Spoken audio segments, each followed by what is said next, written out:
Friends, welcome back to my channel. कसे आहात तुम्ही सर्व? आय होप सगळे ठीक आहात, मस्त आहात, मजेत आहात। जसं की तुम्हाला माहिती आहे, मी सध्या आहे कोल्हापूरमध्ये माझ्या माहेरी आणि आमच्या गावच्या आसपास खूप सारी अशी पर्यटन स्थळं आहेत जी तुम्हालाही खूप आवडतील।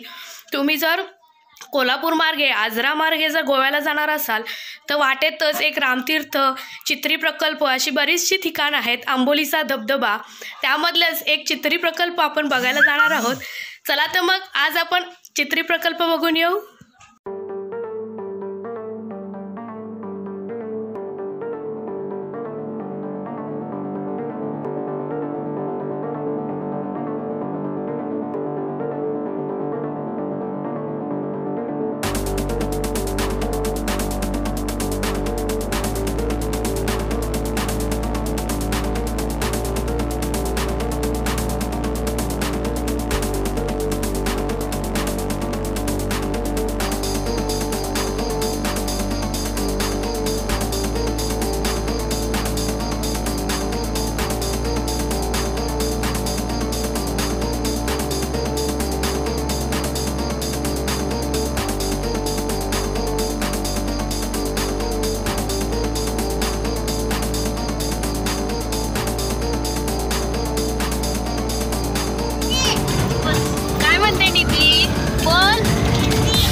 हे आहे वडाचं झाड, खूप मोठं विशाल असं, किती मस्त दिसतं, एक नंबर।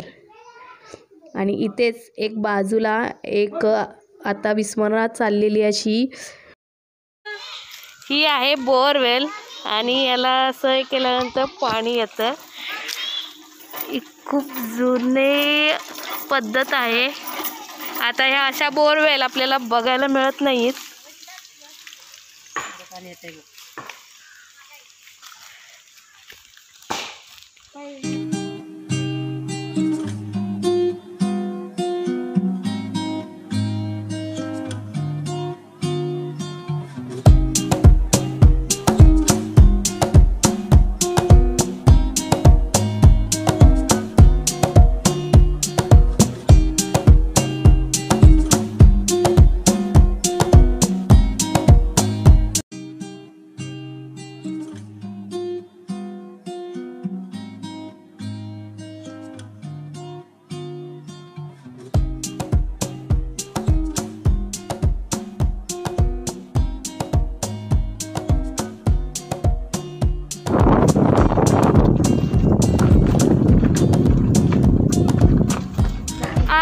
चित्रीचा बंधारा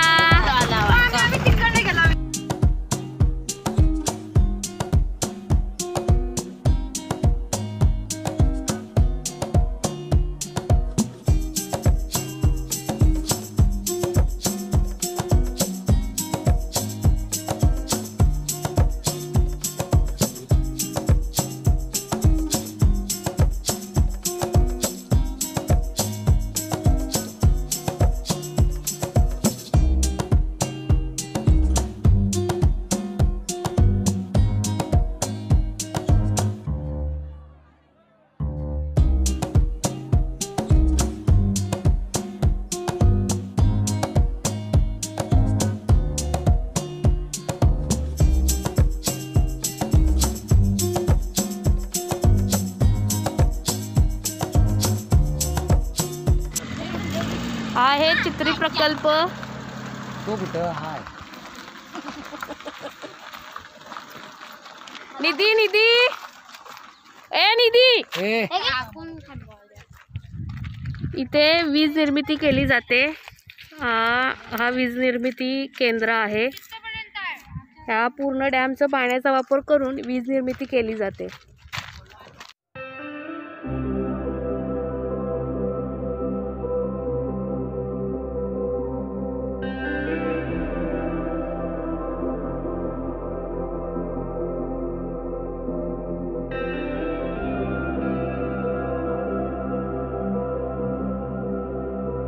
दिलेली आहे पाणलोट क्षेत्र किती आहे, एकूण साठा किती होऊ शकतो, उपयुक्त साठा किती आहे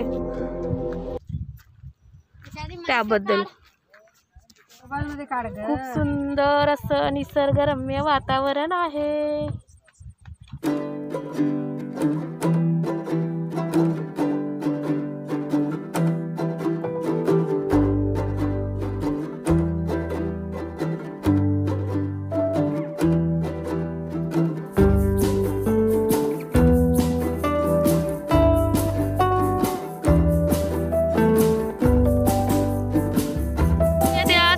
आणि येऊया मग काय उपयोग आहे, इकडे येऊन जरा तरी निसर्गाचा सौंदर्याचा हे कर की।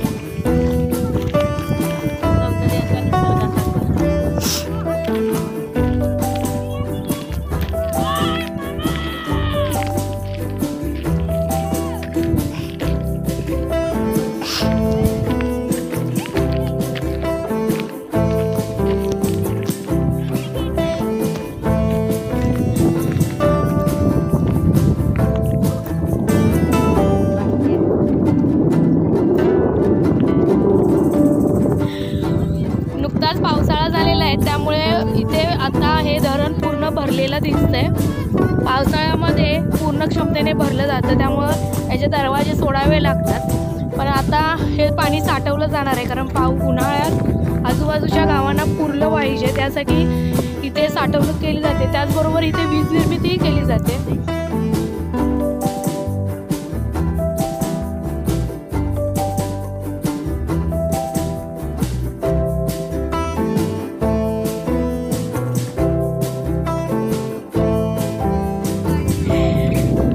पहिल्यांदाच हा व्हिडिओ बघत असाल तर मी आहे सध्या आजरा तालुक्यामध्ये आणि आजरा तालुक्यामधल्या लोकांनी जर हा व्हिडिओ बघितला तर त्यांना माहिती आहे चित्री प्रकल्प कुठे आहे आणि याचं महत्त्व काय आहे। पण जर तुम्ही बाहेरून येत असाल किंवा ज्यांना आजरा तालुक्याबद्दल माहिती नाही आहे किंवा जी लोक आजरा मार्गे गोव्याला जाणार असतील तर त्यांना वाटेमध्ये हे चित्री प्रकल्प लागतं। आजरापासून जवळजवळ 20 किलोमीटर अंतरावरती चित्री प्रकल्प आहे।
कमेंट करून नक्कीच सांगा आणि हो अजूनही चॅनलला सबस्क्राइब केलं नसेल तर प्लीज सबस्क्राइब करा। पुन्हा भेटू अशाच मस्त अशा निसर्गरम्य ठिकाणी। तोपर्यंत मस्त खा आणि स्वस्त राहा। Bye bye.